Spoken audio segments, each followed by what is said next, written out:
بسم اللہ الرحمن الرحیم۔ امام علی علیہ السلام ممبر رسول پہ اللہ کے بندوں کو درس اخلاق دے رہے تھے۔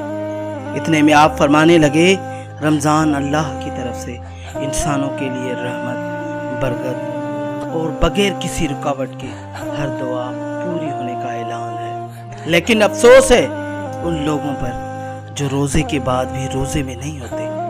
تو کسی نے پوچھا، یا علی، وہ کون سے لوگ ہیں جو روزہ رکھنے کے بعد بھی روزے میں نہیں ہوتے؟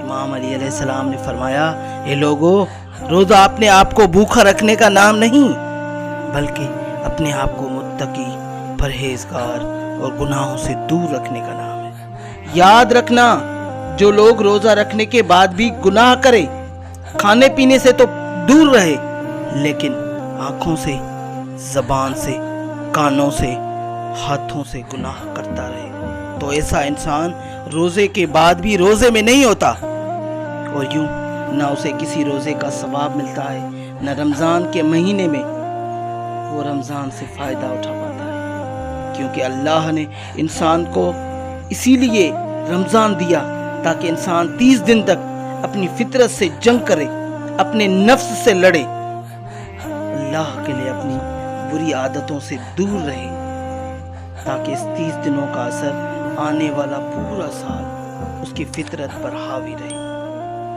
اور یوں وہ اللہ کا نیک بندہ ہو کہ اللہ کی رحمت تک پہنچ جائے۔ اے میرے مالک، تو ہمیں پکا اور سچا نمازی اور روزے دار بنا۔ آمین۔ ہمارے چینل کو سبسکرائب کریں اور بیل آئیکن کو ضرور کلک کریں۔